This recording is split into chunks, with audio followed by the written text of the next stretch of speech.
Hi hello வணக்கம் நமஸ்தே எல்லாரும் எப்படி இருக்கீங்க? இன்னைக்கு வந்து நம்ம ஒரு simple cake and veg cake கோதுமை மாவுல பண்ற ஒரு கேக், ஒரு ஹெல்தியான ஒரு கேக் தான் பண்ண போறோம். எப்படின்னு சொல்லிட்டு பார்க்கலாம் வாங்க. இதுக்கு ஃபர்ஸ்ட் மெயின் இன்கிரீடியன்ஸ் வந்து கோதுமை மாவு ஒரு கிளாஸ் எடுத்திருக்கேன். இந்த வந்து கொரப்பா இருந்தால் நல்லா இருக்கும். இல்லை நாங்கள் வந்து கடையில் வாங்கின மாவே யூஸ் பண்ணுறோம் அப்படின்னா கூட ஓகே தான். ஓகே, பஸ் இந்த கொரப்பா இருக்கிற கோதுமை மாவு வந்து நல்லா இருக்கும். ஸோ நெக்ஸ்ட்டு இன்னொரு கிளாஸ் வந்து மில்க் பவுடர் ஈக்குவலாக. ஸோ சுகர் வந்து 3/4. நீங்கள் ரொம்ப ஸ்வீட் சாப்பிடுவோம் அப்படின்னா ஒரு கிளாஸ் எடுத்துக்கோங்க. 3/4 வந்து கரெக்டாக இருக்கும். நெய் 1/2 கிளாஸு கொஞ்சம் ஜாஸ்தி. அப்புறம் பேக்கிங் பவுடர், சோடா உப்பு, வெனிலா எசன்ஸ், மிக்ஸ் பண்ணுறதுக்கு வந்து பால். ஸோ இதெல்லாம் வச்சுட்டு நம்ம வந்து பேட்டர் ரெடி பண்ணிக்கணும். ஸோ நான் பண்ணுற கேக் வந்து இந்த மோல்டில் தான் பண்ண போகிறேன். ஸோ இந்த மோல்டு வந்து கரெக்டாக நான் எடுக்கிற குக்கரில் கரெக்டாக இருக்குமா ஃபிக்ஸிங் அப்படின்னு சொல்லிட்டு அதுக்கேற்ற மாதிரி ஒரு டப்பா எடுத்துக்கோங்க. ஸோ இதுக்கு வந்து ஒரு ஸ்டாண்டு கீழே அப்படியே டைரெக்டாக வைக்கிறத விட குக்கரை எடுத்துட்டு அதில் ஒரு குட்டி ஸ்டாண்ட் வச்சுட்டு அது மேலே இது வைக்கணும், கேக் மோல்டு வைக்கணும். ஓகே, ஸோ எனக்கு வந்து இந்த சைஸ் கரெக்டாக இருக்குது. ஸோ இப்போ நான் என்ன பண்ண போகிறேன் அப்படின்னா ஸ்டவ் ஆன் பண்ணிவிட்டு ப்ரீ ஹீட் பண்ண போகிறேன். சிம்மில் வச்சுட்டு குக்கருக்கு உள்ளே வந்து நான் இந்த ஸ்டாண்ட் வச்சுட்டு க்ளோஸ் பண்ணிடுறேன். ஸோ ப்ரீ ஹீட் வந்து ஒரு 15 மினிட்ஸ் நம்ம ப்ரீ ஹீட் பண்ணணும். இந்த 15 மினிட்ஸில் வந்து நம்ம இன்க்ரீடியன்ஸ் எல்லாம் மிக்ஸ் பண்ணிவிட்டு பேட்டர் ரெடி பண்ணி கேக் மோல்டை போட்டோம் அப்படின்னா கரெக்டாக அந்த 15 மினிட்ஸ் கரெக்டாக இருக்கும். ஸோ இப்போ வந்து ஃபஸ்ட்டு நான் சுகர் மிக்ஸியில் பண்ணிக்கிறேன். ஸோ டைரெக்டாக கூட சுகர் போட்டுக்கலாம், ஆனால் வந்து அந்த சுகர் கரையிறதுக்கு டைம் ஆகும் இல்லையா? ஸோ அதனால் மிக்ஸி அரைச்சிட்டு மிக்ஸ் பண்ணிட்டோம் அப்படின்னா பேட்டரில் ஈஸியாக மிக்ஸ் ஆகிடும்.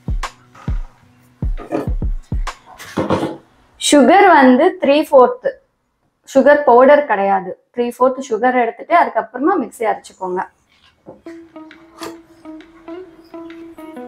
ஃபஸ்ட்டு கோதுமை மாவு நான் எடுத்தது கொரப்பாக இருக்கிறது, தெரியுதான்னு தெரில வீடியோவில். நான் இதில் பண்ணாவே வந்து அந்த மேலே இருக்கிற தோல் எல்லாம் வந்துடும் பாருங்க. நான் காமிக்கிறேன் உங்களுக்கு, ஜல்லிக்கும் போதே தெரிஞ்சிடும் உங்களுக்கு. ஸோ இந்த மாதிரி வந்துடும். கோதுமை இருக்கு இல்லையா? ஸோ கோதுமையோட மேலே தோல். ஸோ நான் மிஷின் அரைக்கும் போதே வந்து அந்த மாதிரி கொஞ்சம் கொரப்பாக அரைச்சிட்டேன். ஓகே, ஏன்னா இந்த மாதிரி கொரப்பாக அரைச்சிட்டு இதில் வந்து கேக் பண்ணாலும் நல்லாயிருக்கும். லாஸ்ட் டைம் வந்து இந்த என்ன சொல்கிறது கடா பிரசாத் பண்ணாலும் நல்லாயிருக்கும். So sugar powder,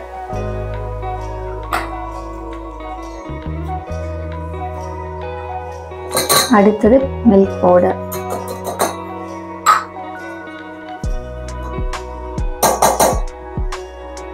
okay. So ஒரு ஃபோர்க் எடுத்துட்டு நீட்டாக மிக்ஸ் பண்ணிக்கோங்க.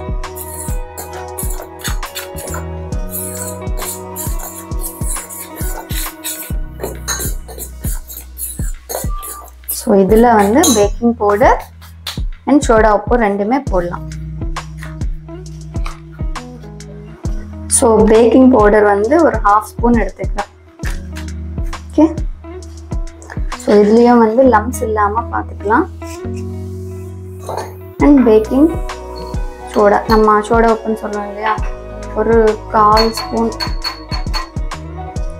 ஸ்பூன் போட்டுக்கோங்க. Okay, so baking soda and baking powder. Baking சோடானா நம்ம சோடா உப்பு தான். ஸோ நீட்டாக இப்படி மிக்ஸ் பண்ணிக்கணும். ஓகே,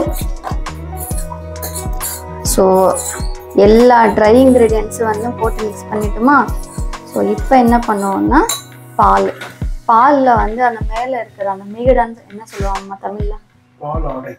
பாலடை வராமல் ஃபில்டர் பண்ணிக்கிட்டு மிக்ஸ் பண்ணிக்கோங்க. பேட்டர் வந்து கேக் கன்சிஸ்டன்சியில் இருக்கணும்.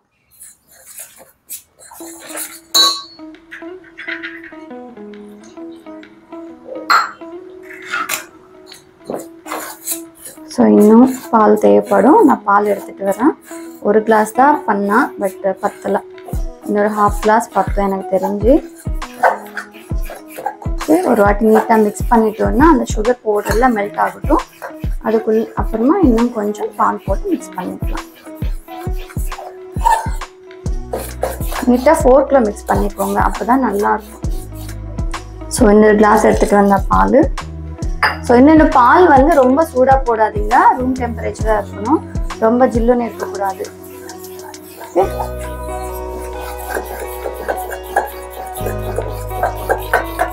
பால் வந்து கொஞ்சம் சேஃப்டிக்கு எடுத்து வச்சுக்கோங்க, ரொம்ப கம்மியாக இருந்தாலும் நல்லா இருக்காது. ஸோ எல்லாம் மிக்ஸ் ஆச்சா? ஸோ இப்போ வந்து நெய் 1/2 கிளாஸ் போதும், பட் நான் வந்து கொஞ்சம் 1/2 கிளாஸ் விட கொஞ்சம் ஜாஸ்தியாக எடுத்துருக்கேன். செம்மையாக இருக்கும் ஆக்சுவலி இந்த நெய் ஸ்மெல். ஓகே, இந்த நெய் போட்டதுக்கு அப்புறமா தான் செம்ம ஸ்மெல் வரும் ஆக்சுவலி, நெய் அண்ட் வெனிலா எசன்ஸ். அப்போ தான் அந்த கேக்கோட இதுவே வரும். ஸோ வெனிலா எசன்ஸ் எடுத்திருக்கேன் நான். ஸோ வெனிலா எசன்ஸ் வந்து 1 ஸ்பூன் போட்டுக்கோங்க.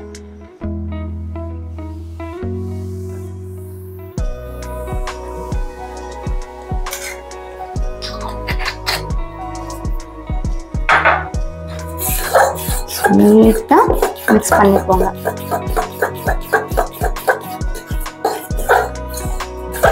அந்த கீ நல்லா வந்து அந்த ஃப்ளேவர் நல்ல ஃப்ளேவராக எடுத்துக்கோங்க.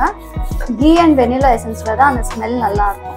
ஏன்னா நம்ம போடுறதெல்லாம் மீதி கோதுமை ரவா, கோதுமை மாவு, மில்க் பவுடர், இந்த ஃப்ளேவர்ஸ் தான் இருக்கும் இல்லையா.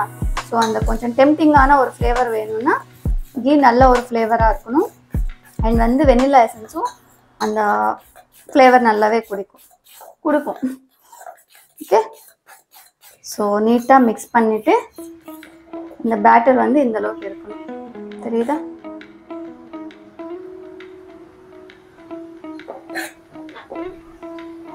நீட்டாக தெரியுதா? ஸோ இந்த பேட்டர் வந்து இப்போ நம்ம கேக் மோல்டில் போட்டுக்கலாம். ஸோ அந்த கேக் மோல்டில் நம்ம வந்து கட் பண்ண பேப்பர் வச்சுட்டு ஸோ ஆயில் நீட்டாக இப்படி அப்ளை பண்ணிக்கணும். எதர் உங்களால் முடிஞ்சால் கீ கூட அப்ளை பண்ணிக்கோங்க. நான் வந்து ரெகுலராக கேக்குக்கு இப்படி தான் யூஸ் பண்ணுவேன், எனக்கு ஈஸியாக இருக்கும். ஸோ கைக்கெல்லாம் ஒட்டாமல் அந்த கையெல்லாம் பிசு பிசுப்பாக இல்லாமல் இருக்கும். ஸோ அதனால நான் என்ன பண்ணுவேன் அப்படின்னா, இந்த மாதிரி நம்ம எண்ணெய் தடவும் இல்லையா தோசை தவால, ஸோ இந்த மாதிரி இதை வச்சுக்கிட்டு ஸோ நீட்டாக எல்லா பக்கமும் சைடில் கூட பூசிக்கோங்க. அப்போ தான் வந்து கேக் ஒட்டாது. ஓகே,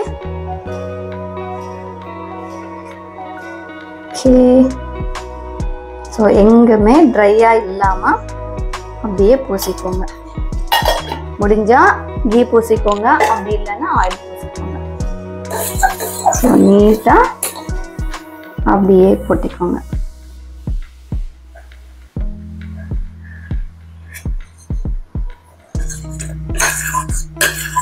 ஸோ நம்ம பேட்டர் எல்லாம் மவுலில் போட்டதுக்கப்புறம் ஒரு 3 டைம்ஸ் எப்படி டேப் பண்ணுவோம். ஏன்னா அந்த மிடில் இருந்த அந்த ஏர் பபிள்ஸ் எல்லாம் செட் ஆகிறதுக்கு தான். ஸோ நம்ம இந்த ப்ராசஸ் எல்லாம் பண்ணுறதுக்கு 15 மினிட்ஸ் ஆச்சு. அந்த 15 மினிட்ஸில் வந்து ப்ரீ ஹீட் ஆச்சு. ஓகேவா? ஸோ இப்போ நம்ம இதை எடுத்துட்டு கேக்கு அப்படியே வந்து பார்த்து பத்திரமா வைக்கணும். கரெக்டாக சென்டரில் வச்சுடுங்க, வச்சுட்டு க்ளோஸ் பண்ணிடுங்க. ஸோ இன்னொன்று வந்து ஸோ மேக்ஸிமம் நம்ம வேலையெல்லாம் முடிஞ்சிச்சு. 15 மினிட்ஸ் ப்ரீ ஹீட் பண்ணுங்க. ஒரு 30 மினிட்ஸ் கழிச்சுட்டு ஒரு வாட்டி செக் பண்ணுங்க. அப்போ வந்து இன்னும் உங்களுக்கு அந்த டூத் பிக்கில் ஒட்டலாம், வேகலாம் அப்படின்னு நினச்சிங்கன்னா இன்னும் 10 மினிட்ஸ் எக்ஸ்ட்ரா வச்சுக்கலாம். ஓகே, ஸோ நான் ஒரு 30 மினிட்ஸ் கழிச்சுட்டு ஒரு வாட்டி வந்து செக் பண்ணுறேன். ஓகேவா? ஸோ 35 மினிட்ஸ் ஆச்சுங்க. ஒரு வாட்டி செக் பண்ணி பார்க்கலாம். ஸோ இன்னும் ஆகலான்னு நினைக்கிறேன், இன்னும் ஒட்டுது. ஓகே, ஒரு 5 to 10 மினிட்ஸ் வச்சுட்டு பார்க்கலாம்.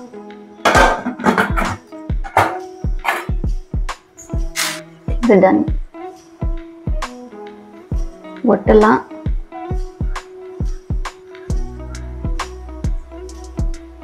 ஸோ ஒட்டலாங்க. நான் ஆஃப் பண்ணிடுறேன். ஓகே, ஆஃப் பண்ணிட்டு இது வெளியே எடுத்துடலாம்.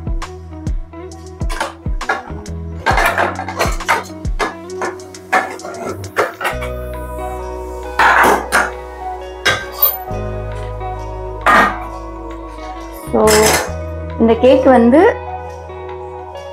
எனக்கு பேக் ஆகிறதுக்கு 40 மினிட்ஸ் ஆச்சு. அதுக்கப்புறமா ஒரு 5 மினிட்ஸ் இருக்கு, 45 மினிட்ஸ் ஆச்சு. ஸோ நீங்கள் வந்து ஒரு 35 மினிட்ஸ்ல வந்து ஒரு வாட்டி செக் பண்ணிட்டே இருங்க. ஓகேவா? எனக்கு வந்து 45 மினிட்ஸ் ஆச்சு பேக் பண்ணுறதுக்கு, ப்ரீ ஹீட் இல்லாமல். ஓகேவா? ஸோ இதெல்லாம் ரூம் டெம்பரேச்சர் வந்ததுக்கப்புறமா நம்ம டிமோல்ட் பண்ணலாம். ஓகே, நல்லா கூல் ஆனதுக்கப்புறமா பார்க்கலாம். ஸோ நம்ம இப்போ டிமோல்ட் பண்ண போகிறோம். ஸோ நல்ல ரூம் டெம்பரேச்சர் வரணுங்க. நீங்கள் சூடாக இருக்கும் போதே வந்து ரிவர்ஸ் பண்ணாதீங்க. அப்படி பண்ணிட்டீங்கன்னா கேக் வந்து சரியாக இதாகாது.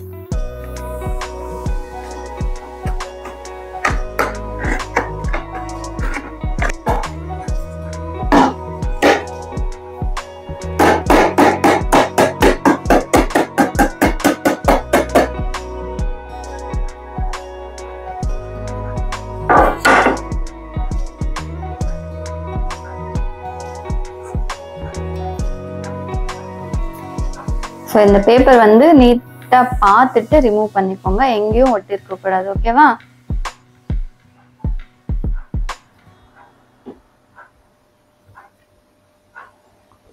ஸோ நம்மளோட கேக் ரெடி ஆச்சு.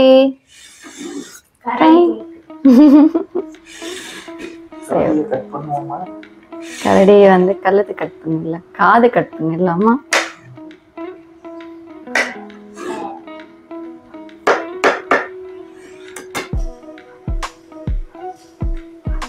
பார்த்தீங்களா எவ்வளோ நல்லா இருக்குன்னு.